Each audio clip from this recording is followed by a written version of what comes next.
Welcome to the Awesemo MMA DFS strategy show for UFC Vegas number 22, which goes down on Saturday night. Back to a later start time, 7 p.m. East Coast time will be lock time for the prelims. And of course, the main card will be at 10 p.m. Eastern time, headlined by a key matchup in the middleweight division, Kevin Holland versus Derek Brunson, which just going to say, I think this is a must roster fight for our DFS lines. Of course, as always, I am joined by the fighter, Pete Rogers Jr. Pete, good Thursday evening to you.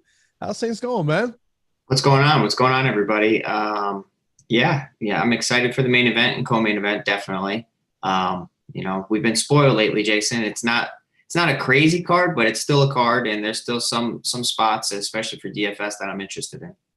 Yeah, I think there's definitely some fights you got to look at. Well, we're going to get into those fights here momentarily. Of course, this show is sponsored by Monkey Knife Fight, March Madness, and here, and we've partnered with our show sponsor, Monkey Knife Fight, to bring our viewers a free bracket challenge with $2,500 in cash prizes plus 100 free, also plus platinum subscriptions with a free year. That's $1,000 value going to the grand prize winner. That's right. Compete for cash plus the chance to win. Also, plus passes for free. The top 355 places are paid out, so there's no reason not to join. Simply go to awese.moe/monkeymania to sign up and fill out your bracket. Click the link in the show description for more information on how to enter the free bracket challenge. Make sure to use that promo code Awesemo to get up to $50 your first match deposit and play Monkey Knife Fight all tournament long. There you see it on the screen. Monkey Knife Fight. I've been playing over there and had a good night last night. Was sweating it out a little bit on the NBA, but it did come through for me. But you got to check out our show sponsor there, Monkey Knife Fight, what they're doing.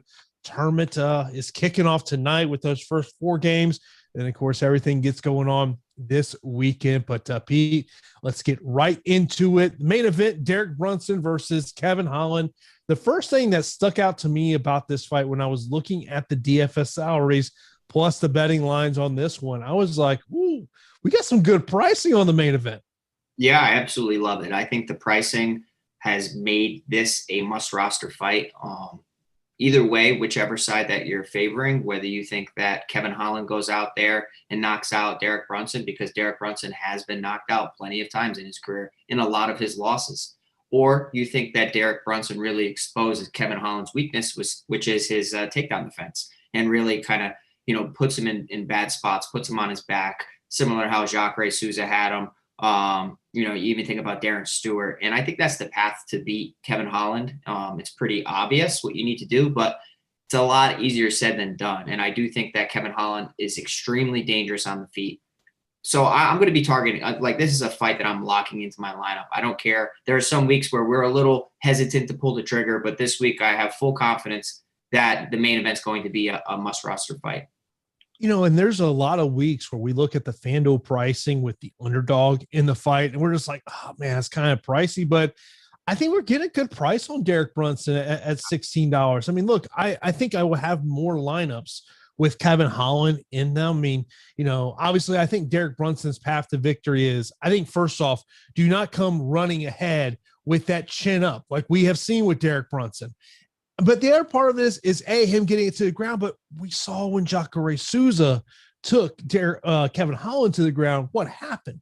So I think for Derek Brunson, you got to be safe with this one. And I keep going back and forth with this one. I go, if it comes into a brawl, I like Kevin Holland more and more. But if it's a technical fight, I lean Derek Brunson. Yeah, it's tough to say, right? Because I think a lot of people, including myself at times, we've written off Derek Brunson because he has chin issues. And you're always wondering when those chin issues are going to show up in fights, and if he's going to get wobbled on the feet and finished like he has been.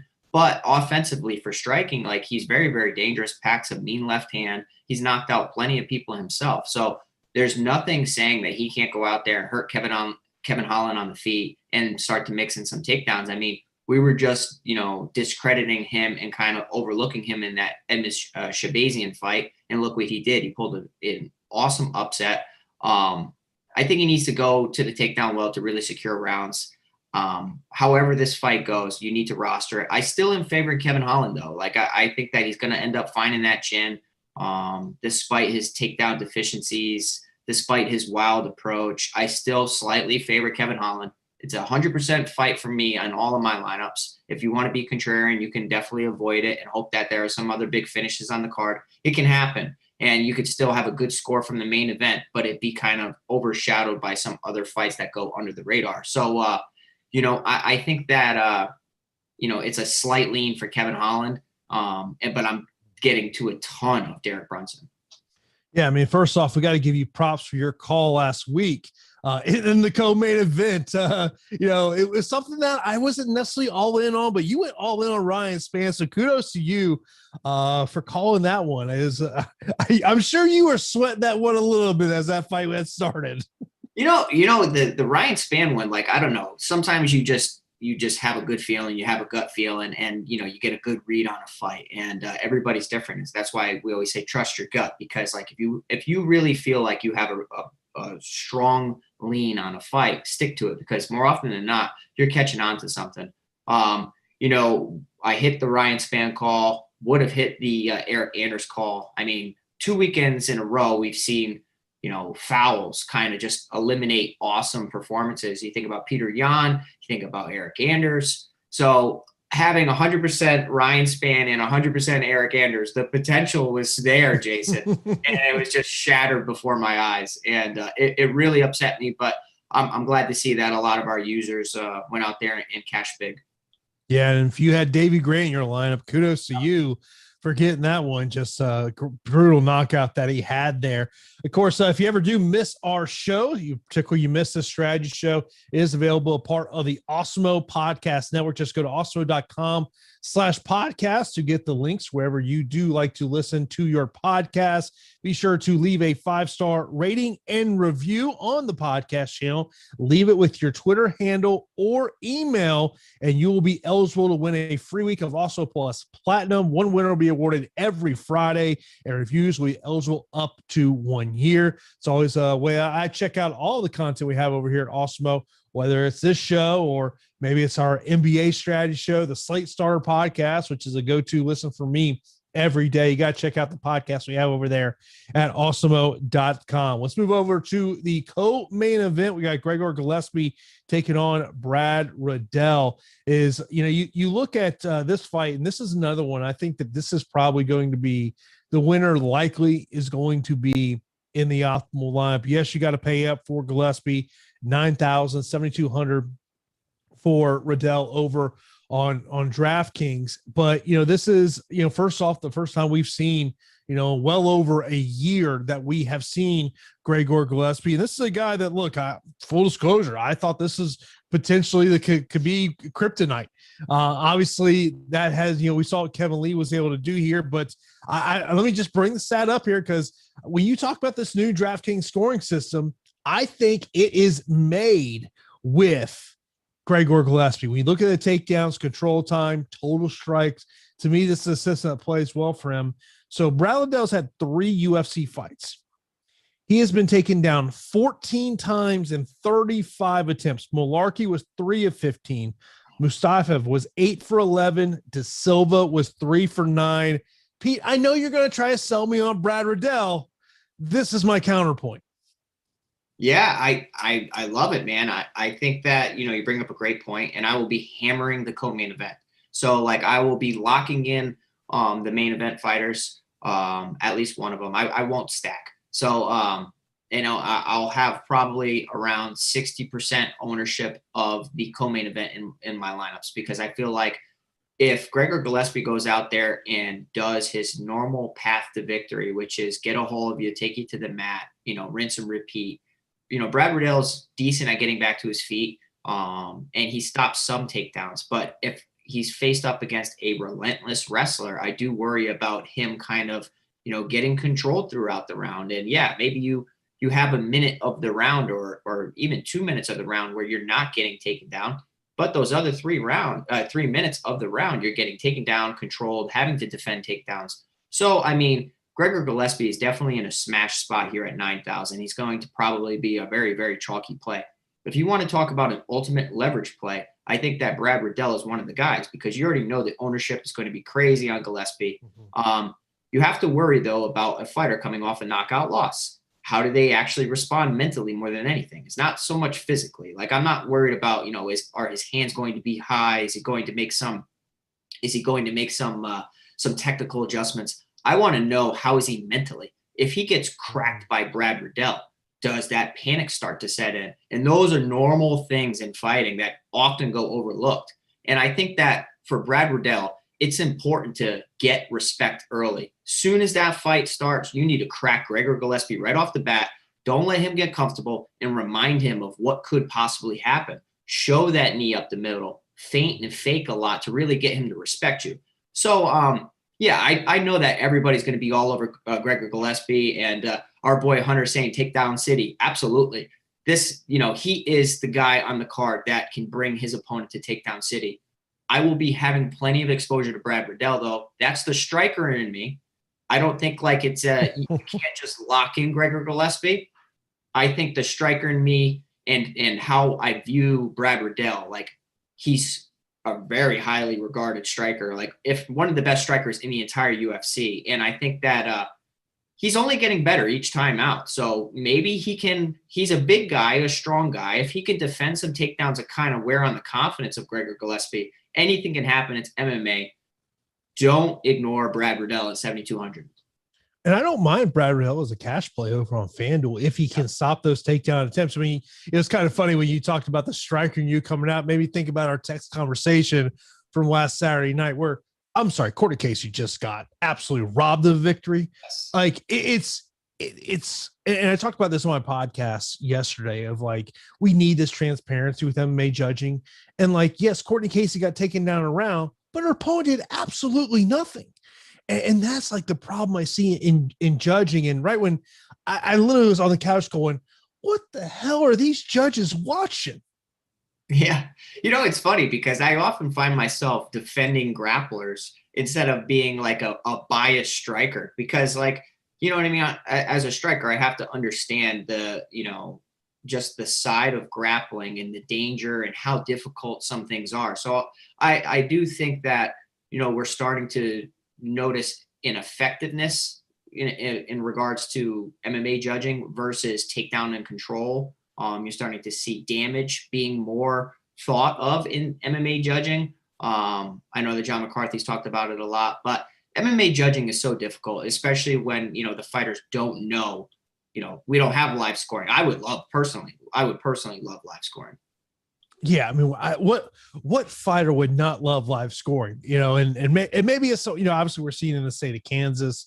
We'll see if it happens. By the way, if maybe you want to look at playing Gregor Gillespie, you want to see where he's at in our top fighter tool, that is free over at Awesemo.com. So check out that free premium content we have over at Awesemo.com right now. That top fighters tool that helps you develop those lineups for Saturday's UFC Vegas number 22. Of course, also be sure to subscribe to Awesemo right here on YouTube so you can know when we are live here on the channel. Hit that notification bell, let you know exactly when we are live. And of course, be sure to give this video a thumbs up. Of course, this fight card has got a husband and wife combination. Where you see Pete shake his head a little bit there. We got Cheyenne Baez taking on Ruiz here. And the first thing that jumped out to me, and because I saw the betting odds before I even saw the DFS salaries, of how big of a favorite Cheyenne Baez was here. And I understand why she's a big favorite, but I just don't know if I want to go down that road. Man, let's pump the brakes, please. I mean, the UFC hype machine is a real thing. And we've seen that a lot with, overblown lines and just fighters getting fights that they shouldn't be getting. And like, man, oh man, Cheyenne Baez, making her UFC debut. Yeah, she looked decently impressive in her Contender Series bout, but like, what has she really done in her career? She's 5-1 to be such a massive favorite coming into here in a UFC debut against another debutante. So I'm interested here. And I think that Ruiz is going to be a popular underdog. If you think of like her entire body of work for MMA, she's 9-1 overall. She has, the experience edge. So maybe she could come in here and grind out a fight and possibly, win a decision. I still think that I like Cheyenne Buys more than I like her husband. I really do. I think that, JP Buys, I think he's good. I think he's a really strong wrestler, really talented. I just think that Cheyenne Buys, from what I've seen, she has good boxing and she's aggressive. She smashes forward. She comes forward a lot. And I think that somebody who's so aggressive like that can win rounds on the judges' scorecards. Just has to avoid getting put in bad positions. 20% finish rate out of 5 victories. That is definitely not the best, especially when she's coming off of a regional scene. So, temper expectations as far as getting a finish. But 9,100, I'll probably take a step back and just allow other people to chase it. But I will include her in some of my lineups because the way I saw her aggressiveness on the Contender Series, she could possibly work towards getting a good score. But, I mean, with the new DraftKings scoring, it's probably a fight that I'm a little underweight on. And if her husband JP loses earlier in the night, you have to wonder, like, what if he gets beat up badly? Yeah. What's that mentality going to be like? Yeah, so that's an interesting dynamic, and I don't think a lot of people talk about that or even think about it, right? Like, I've had multiple fighters fight on the same card, especially when I've coached people, and I've had brothers fight on the same card. So it's amazing when you're winning, right? Like, you see it out of city kickboxing where you have your first guy go out there and he kind of sets the tone for the locker room even. And I know it's crazy that the locker room doesn't even, it's all independent coaches and all that stuff. So it does. But when you have somebody from your locker room go out there and set a tone, it definitely boosts your morale. Now, when that person's a relative to you or a teammate, definitely boosts your morale. But it does the complete opposite when they lose. And that doubt kind of seeps in. We'll have to see. But, for me, I think I like Cheyenne Buys more than I like her husband going up against Bruno Silva. Of course, if you want to get access to all the great premium tools and content we have over at Awesemo.com, you can sign up right now for an also weekly pass for $29.95. Gives you full access to all the premium content tools we have over at Awesemo.com, including our Slack channel, player projections, ownership projections, and so much more. Plus, we have a new March Madness package with college basketball DFS projections for every slate. And if you only want the MMA weekly pass, you can get that for $8.95.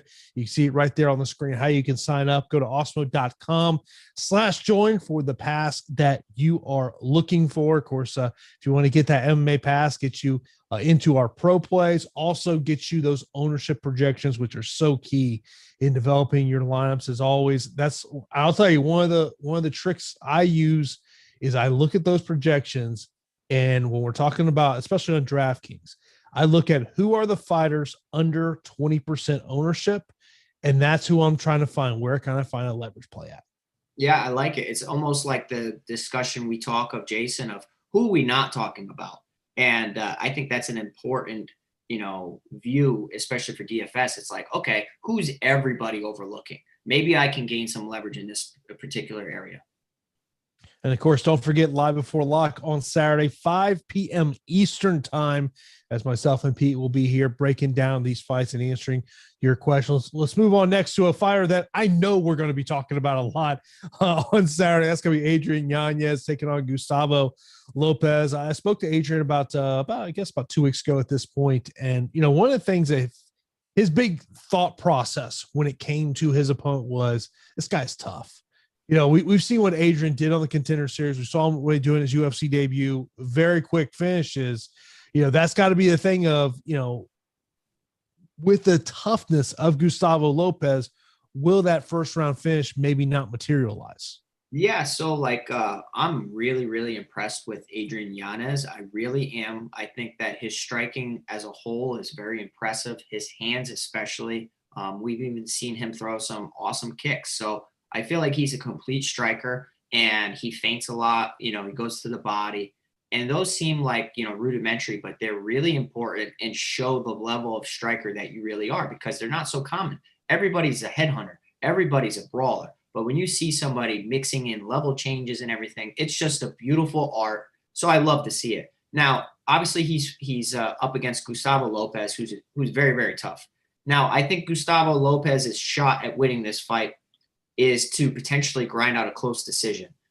Maybe try to wear on him against the cage, maybe try to incorporate some grappling. I think that would be his avenue of success. If he tries to sit out there and strike against Adrian Yanez, it's not that he's a bad striker. Gustavo's got hands. He's got power. I just think that he's at a significant speed disadvantage. So I think that, Yanez can pick him apart from the outside. My worry, though, is that maybe the finish doesn't come for Yanez, similar to what you were just speaking of. And it's, just a back and forth match, or even a Yanez, dominant victory that doesn't really show in the DraftKings score. And you get something that's a little underwhelming for his price. But I can mention that Gustavo Lopez has been knocked out and finished in the past. John Castaneda via ground and pound in round 4, Andre Ewell in round 1.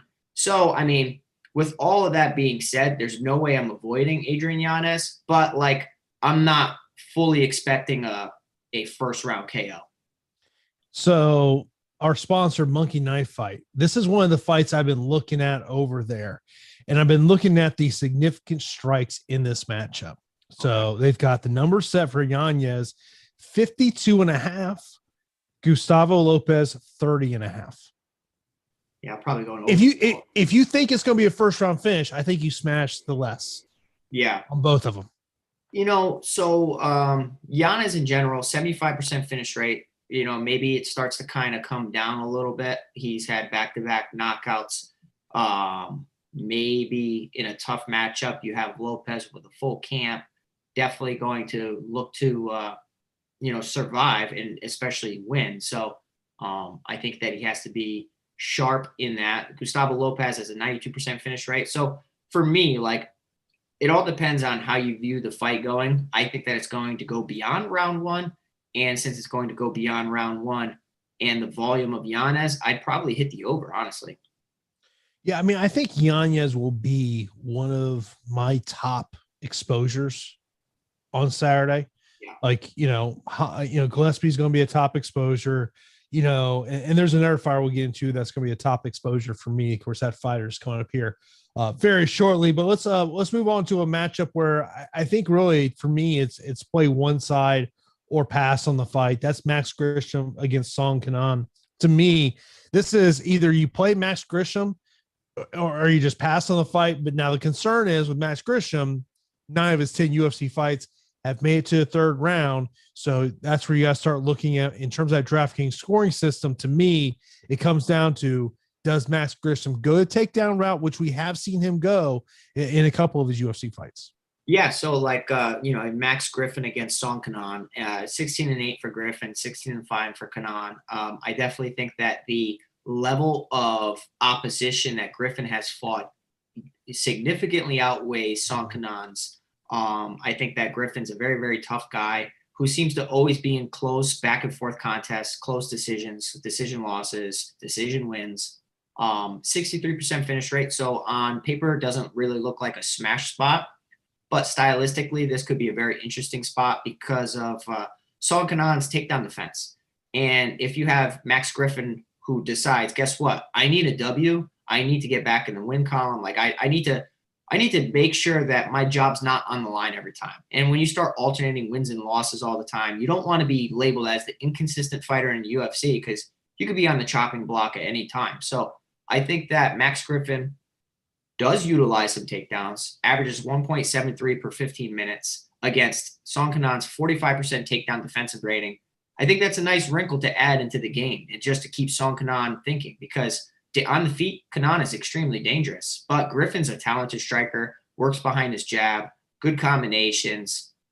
Overall, I really like Max Griffin, and I think that he could surprise us. In the past, he's let us down as far as DFS-wise. 63.4 DraftKings points per fight. But I think this could be an outlier here. I think we could be looking at a nice little sleeper pick.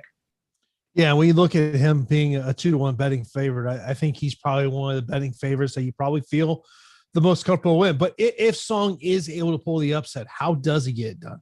I think he clips him. And Song Kenan's done it. He's done it to Colin Potter. He's done it to several fighters in the UFC. And he has dynamite in his hands and he puts together good combinations. He can match the volume too. I mean, both guys throw about 4 strikes per minute. He just has to overcome the big reach disadvantage, the 5-inch reach disadvantage. If Griffin decides to keep it on the outside, he can pick him apart. He really can. Sonkanon's got to close that space, crack him, defend takedowns, which he hasn't really had a lot of success, but he has trained with a lot of talented people, and at this point with 21 fights, the guy's seen it all. So, I would imagine that he's not a bad play. I just feel pretty confident that Griffin's going to go in there. And it's tough to say you feel confident in Griffin based on, his resume and what he's done to us. But I think Griffin gets it done.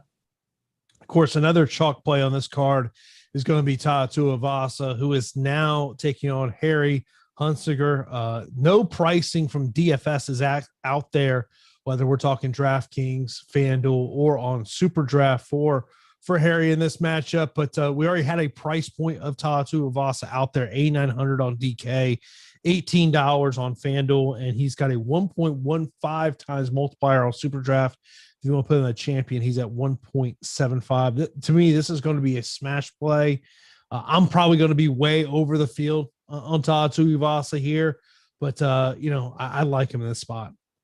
Yeah, I think this fight ends within 2. I really do. I think that Tuivasa at 8,900 is an interesting play. I think that he's going to be one of my highest owned fighters on the slate.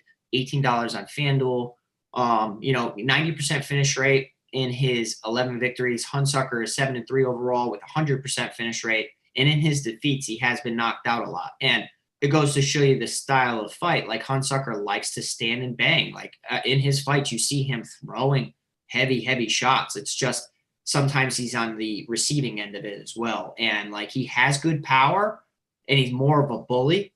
But once he kind of gets pressed, you see, like, certain fighters, they're good being the hammer, but very difficult being the nail. And I think in this situation, he's going to be the nail against Tuivasa. I think Tuivasa is going to clip him, hurt him, despite Hunsucker just having a pretty recent KO victory just a couple weeks ago. I won't be ignoring Hunsucker because it is heavyweight MMA, and stranger things have happened. And Hunsucker knows he probably has. Well, he just had a fight, so I was going to say he knows he probably has 1 round to get it done, but he probably is going to go out there, like a guy with not much to lose, to go out there and try to, get it done early, especially because it's heavyweights. And so he doesn't allow Tuivasa to get into a rhythm. So I'll probably just throw him in a couple rounds for fun, but it's Tuivasa, almost a lock for me. Of course, if you want to shop the odds on this fight, the best place to go to is over at OddsShopper. Go oddshopper.awesemo.com, as it is a way to get a great edge where you can find the best line at, as they do change by the minute and can vary depending on the sports book that you are using. That's why it's important to use OddsShopper over at awesemo.com to find the best line value on the fight that you are looking for. So head over to oddshopper.awesemo.com, where we compile the best bets available for game lines, player props, players, and team futures, and it's all updated in real time. So that's one of the things you got to do. And the one things I always say on fight night, live betting can be very critical because it is a great way for you to potentially get an edge there. So definitely check out OddsShopper over at awesemo.com. Moving on to the preliminary card feature matchup. That's going to be Marion Renault taking on Mma Dfs. This fight was supposed to happen a couple of weeks ago, did not, due to COVID health and safety protocols. And it's actually a fight that me and Pete were kind of talking about a little earlier on today. And Marion Renault, I mean, one of the storylines with her always going to be is her age, 43 years old, taking on Mma Dfs. Of course, we got introduced to on The Ultimate Fighter. Yeah, I've been flip-flopping on this fight all day, and that's usually not a good sign because, if I pick one way, I kind of end up, regretting it. But I will have exposure to both. I think that Macy Chasson at 6-1, she does have some more experience, especially on The Ultimate Fighter, and, looking really good on the contest. She has let us down in the past, and, I wonder if Renault can really go out there and implement a game plan that challenges Macy Chasson here. I understand that, Renault has good boxing and strong jiu-jitsu.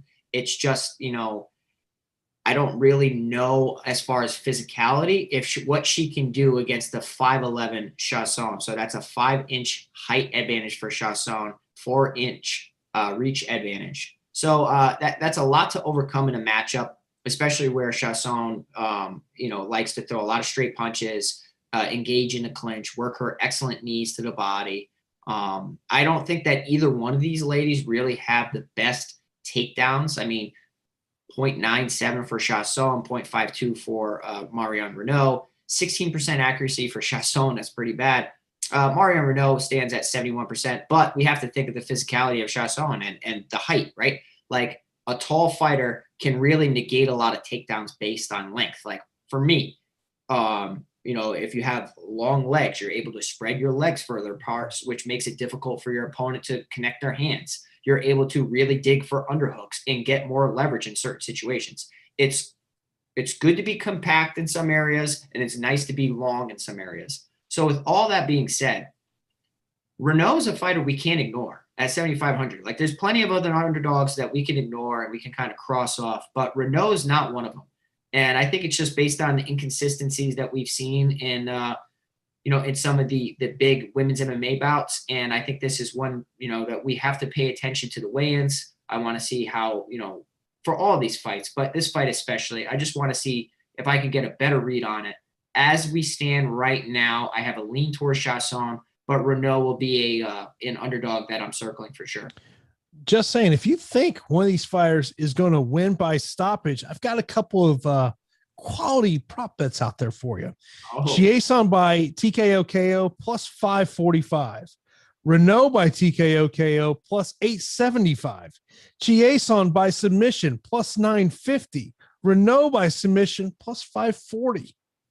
Yeah, those are amazing. If you hit one of those, it's awesome. You'll be set for the rest of the night. I kind of think this is going to be a grinding fight where you're going to have to see their durability get tested.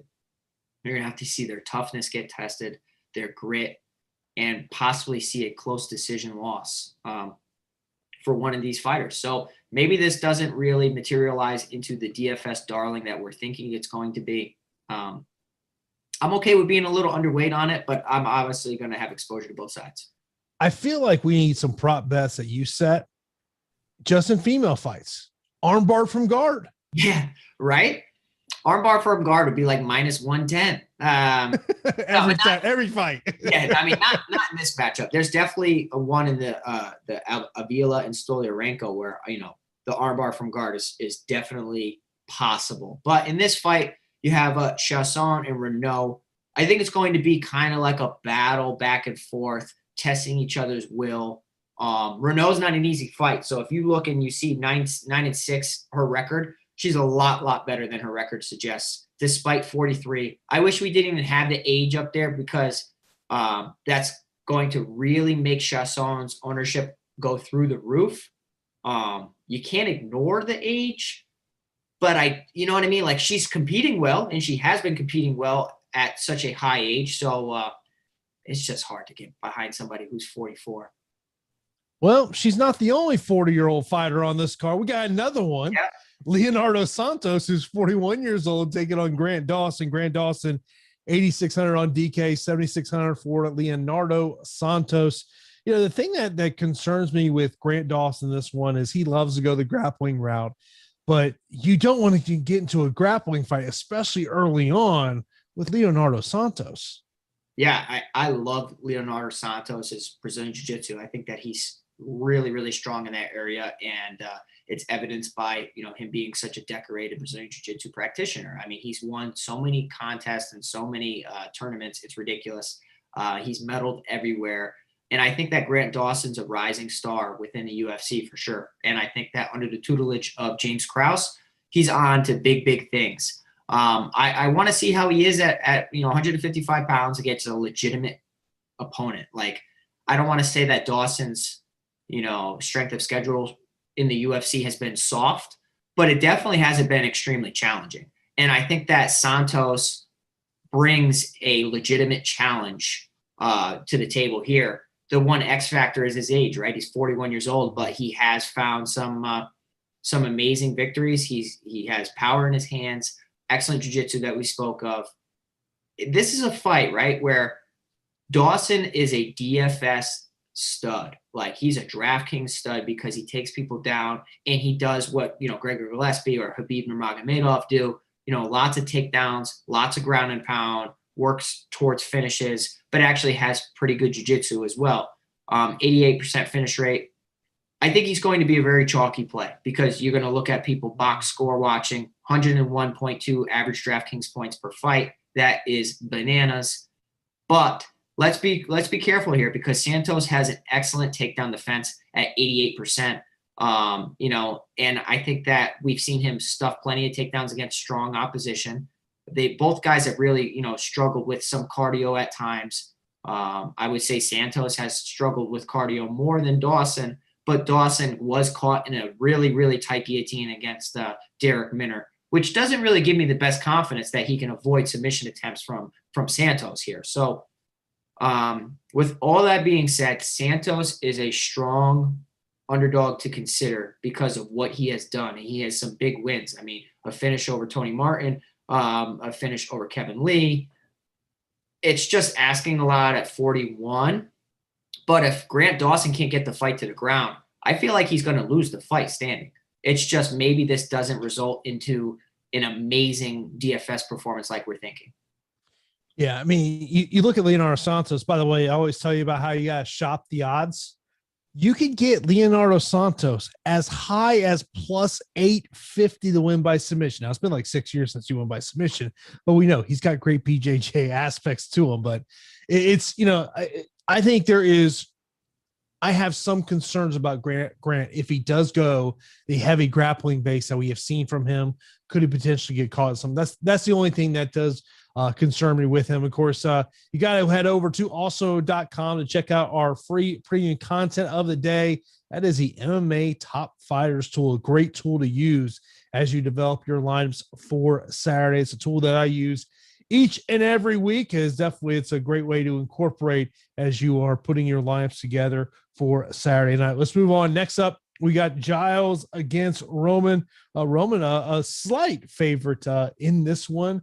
Trevin Giles is actually one of the underdogs. I don't have a lot of faith in a majority of the underdogs on this card.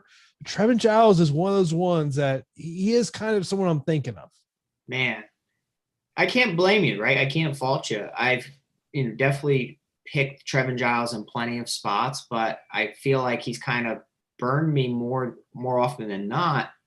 He is 13-2 overall, but like as far as being a DraftKings play at 8,000 definitely makes sense, especially against I don't want to say relatively unproven, but a guy who's young in his career in Roman Delize, who is a accomplished grappler, amazing grappler, does have power in his hands as well. Tends to strike a little bit too much in his fights, and I feel like that could be a detriment at one time. Like, he's going to suffer a defeat. He's definitely going to suffer defeat, and it's going to be because he decides to strike too much and not go to his strength, which is his grappling. It's just which fight is it going to be? If you think that Giles looked excellent in his last performance against Pavon Lewis, I thought he looked really good. Then this could be a spot where you're targeting Trevin Giles here. 85% finish rate for Giles, 88% finish rate for Delize. It's hard for me to forget that Trevin Giles can get controlled on the mat. And I think that Delize coming down a weight class, I think that, he should work in his takedowns earlier here. And I think that he should work towards a submission finish. Stop playing so many games. Stop talking to your corner. Try to get it done easy. And, I think the path of least resistance is taking Giles down, because standing up, Giles probably be at a technical advantage, whereas, Delize will have the power advantage. Looking at the DraftKings line, your favorite line of the night, 8,200 versus 8,000. Yeah. And that's why this fight's difficult, because like Delize is, it's at 185 pounds. So I want to see what these guys look like on the scale. And, come Saturday, we'll have to see. Maybe you will have a better read on one guy or another. But I do favor that Roman Delize can go out there and get it done. He's just so talented on the mat, and we have seen Trevin Giles get submitted in his defeats. And, I mean, like, if you're Roman Delize and you see that on a guy's record, you're going back to that well, man. You're going to take him down and test his jiu-jitsu. Yeah, it's and $16 for both of them on FanDuel. So this may be one of those fights that you may have to hit on if this does end up being in a finish. Then we got the biggest favorite of the night. That's Montel Jackson, 9,400 on DK, taking on Jesse Stratter, 6,800. Montel Jackson, a 6.5 to 1 betting favorite in this one. What's your take on this one? Yeah, so I really like Jackson here. Montel Jackson, he's fought a couple friends of mine. He's very, very talented. He's very good. Strong overall, 135-pounder, very long for the division, 75-inch reach, 5'10". Going up against Stratter, who, he's 5-1. But, a lot of 5-1s probably don't look as good as Stratter does, because if you look at Stratter's fights, he's a talented striker who invests in the body. You guys know by now, you listen to this show, that I love people who invest in the body. And if you go from fight to fight, it's almost like Stratter just throws the same exact combination every fight. He throws 4 hooks to the body and finishes up top with a hook. And a lot of times he rocks or hurts his opponents. I mean, he had Marcelo Rojo in all sorts of trouble. And we saw what Marcelo Rojo did again last weekend, against Charles Jourdain, where he was looking incredible. He was looking amazing, up a weight class. So, with all that being said, Stratter, he has a puncher's chance. He's kind of got that Davy Grant, definitely a big underdog. He's slinging leather.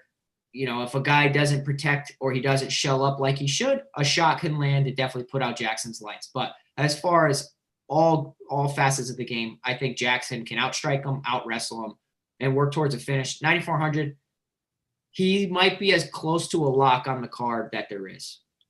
Yeah, I mean, my question really just is whether he pays off the price. That's my only question. I mean, I think he's going to get rid of him. So it's a matter of how does the score happen? Is it a quick finish? Is it an accumulation of tons of shots and a late finish? And also depends on the rest of the card, right? Like, he could get a finish and get 105 points, and a lot of the other fights go, and they're underwhelming. That 105 points, despite the heavy price tag, can still pay off. Yeah, I mean, you think about it, if you were going to rank them 1, 2, 3 with the highest ceiling, I tell you the choices are Montel Jackson, Gregor Gillespie, Tuivasa. How do you rank them? Well, it's got to be Gillespie because of the takedowns, even though because that goes 15 minutes. Yeah, I'm a Brad Renault guy, but I gotta respect to say that Gillespie's probably 1, Tuivasa is probably 2, and Jackson's probably 3. Just kind of like performance based on their salary. Yeah, I'm with you on that one, but yeah, I'll have a ton of Montel Jackson in terms of this one. And let's move on to the second fight of the night, a fight that we briefly touched on a little earlier. That's JP Buys and Bruno Silva. This is the 8,300, 7,900 matchup on DK. JP Buys is the 8,300. And, I know you're not the first person that I've heard talk about Bruno Silva in this matchup potentially being in a good spot as an underdog. Yeah, I love Bruno Silva here. As far as like the rest of the card, there aren't too many underdogs that really like pop out. And I think that Bruno Silva is one of them, going up against JP Buys. Maybe the Buys or the Bays, maybe both of them are going to have some inflated ownership because people maybe mistakenly put one instead of the other, or they will kind of want to stack it. I think that Bruno Silva's fought some legitimate competition, and in a lot of his fights in the UFC, he's won rounds and was very, very close to becoming victorious in several of them. I think he has a complete game. I think he has good hands, decent wrestling, goes to the takedown wall a lot, so he likes to really push the pace in that aspect. So I'm interested to see how JP Buys handles that, because I know JP Buys is a decorated, wrestler himself. But if you think back about his Contender Series fight, how he was reversed, hit with a switch a lot, taken down in his first appearance. Obviously, that was some time ago. I like Silva here, man. I really do. I think that he's kind of been tested on the UFC level against legitimate competition and hasn't quit. So he's my underdog of the week, man. I like him here at 7,900. If Bias goes out here in his UFC debut and he looks amazing, gets takedowns, it's probably via, a decision, maybe some control time. I think that Bruno Silva, for me, I think he has the edge in a lot of departments. Mention this question from Hunter. He said, can you each give your opinions on the grappling exchanges in the Bias Silva fight? Is it possible Bias has the early advantage and Silva takes over, in your opinions? Yeah, so when I was seeing some tape on Bias, like, he's good offensively, but when a fighter is able to prevent a takedown or even stifle his takedown somewhat and start to chain wrestle, that's when you start to see, Bias lose some of those scrambles in some fights. And in most of them, he's dominant. But obviously, I'm really looking at that one Contender Series fight, and how he was out-grappled by a fellow wrestler. And I do think that Silva has some underrated, scrambling, some wrestling, and trains with some strong people. So I think that Silva could surprise Bias because, maybe Bias' game plan is go out there and take down his opponent. But what happens if his opponent just kind of flips the script and puts him on his back? How is he going to handle that? 7,900 for Silva. I like him quite a bit. Yeah, my thing with this fight is I just don't know if it ultimately ends up being optimal just based on, it's a 50-50 kind of fight. So that's where I'm kind of at. Of course, Pete, tomorrow is, or actually tonight starts the action of March Madness. And of course, we have got a DFS package right there right now for $29.95, which gives you access to the entire tournament from tip-off to the national championship game on April the 5th. So you got to sign up right there over at Awesemo.com. $29.95 for our March Madness DFS package. And of course, we will have shows Friday, Saturday, Sunday, and Monday at 11 a.m. Eastern time to get you ready for the action. Of course, Saturday is the day I'm waiting for because that's when the Knowles play. Nice. Yeah, I mean, the boys are going to be busy, and I've had a lot of success with college basketball lately, so I'll definitely be tuning in. Highly suggest you guys tune in as well, and let's win some money. Yeah, Matt does a great job with his projections for college DFS. He's been doing it all season long. If you've been telling him, you're doing a really good job because it definitely helps you out a lot, especially with all the changes we've had during the season. So be sure to check out that package we have over at Awesemo.com, our March Madness DFS package for $29.95. It gives you the entire tournament from tomorrow or today, actually, all the way through the national championship game on April the 5th. Hopefully the Knowles are playing on April the 5th. I'm not sure if I'm counting on it, but I'm hoping over here, Pete. I don't blame you, man. But we got one more fight here left to talk about. That is Avila versus Stoliarenko. Avila 9,200 on DK. Stoliarenko, she is 7,000. This is my question with the fight. What happens if Stoliarenko can put Avila on her back like Sijara Eubanks did? Yeah, it's a fair point, fair question. I think that Avila at 9,200, I don't really know if she's like a must-have for me. I think of the 9,000 options, she's probably the least the second worst in my opinion. I think Cheyenne buys just based on the unknown. In Avila, I think at 9,200, just you're hoping for a lot. Going up against Stoliarenko, who, I mean, she's okay. Like, she's okay everywhere. She's been aggressive striking in the past, but what she's mostly known for is just kind of throwing, reckless arm bars from, she's jumping guard. She's trying to get arm bars from her back, flying arm bars.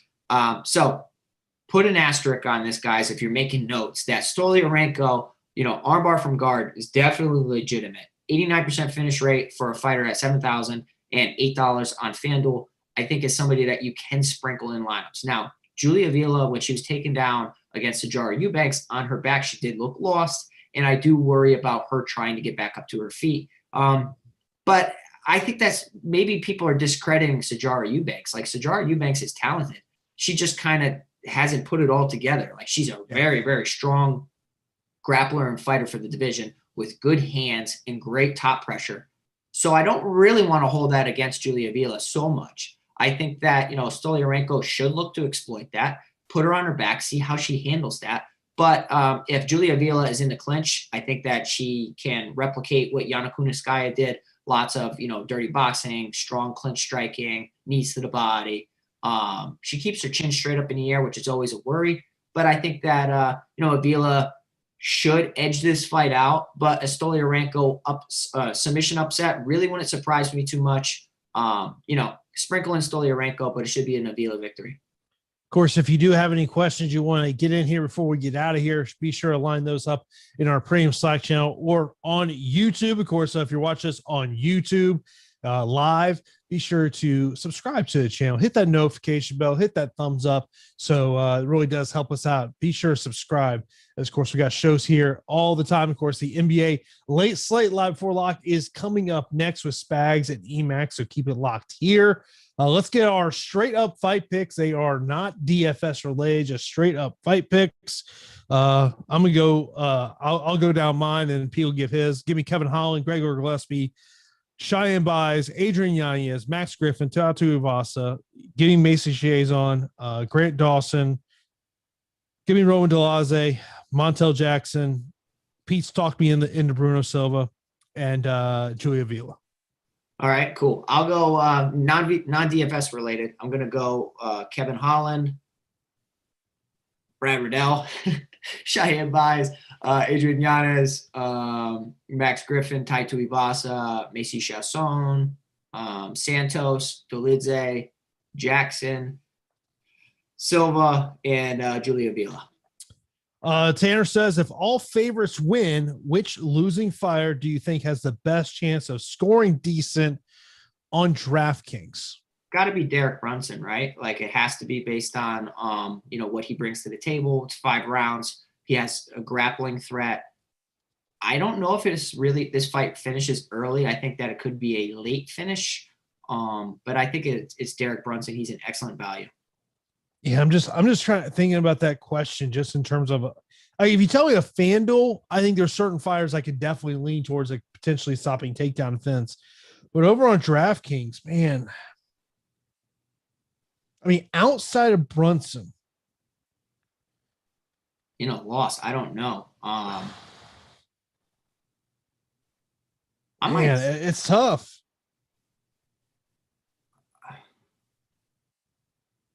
In a loss. There's not one that sticks out to me. No, maybe it's Gustavo Lopez because he's so tough and you can hit him with a baseball bat and he just doesn't go anywhere. But with the new DraftKings scoring system, yeah, I know that's true too. Like if we're talking about a losing effort, what's that baseline number you want him to get to? Yeah, 40. I think 40 in a loss would be okay. Yeah. By the way, Hunter says all favorites will not win. And then Marco says, I don't think that's ever happened. Didn't happen last year. Yeah. Didn't we have a stretch of like favorites are like 29-1 or something like that? Yeah, we did. We had a stretch where, I think the favorites were like 90% or something like that. They weren't 100%, but it was a pretty decent stretch. Yeah, I mean, the underdogs are coming in at about a 37% clip this year.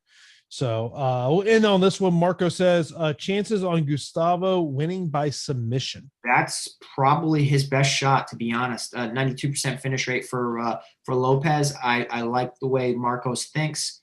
If I am Lopez and I see this highlight reel of Yanez, I'm like, okay, I'm not ending up on that highlight reel. I'm closing the distance. I'm testing his ground game, testing his cardio.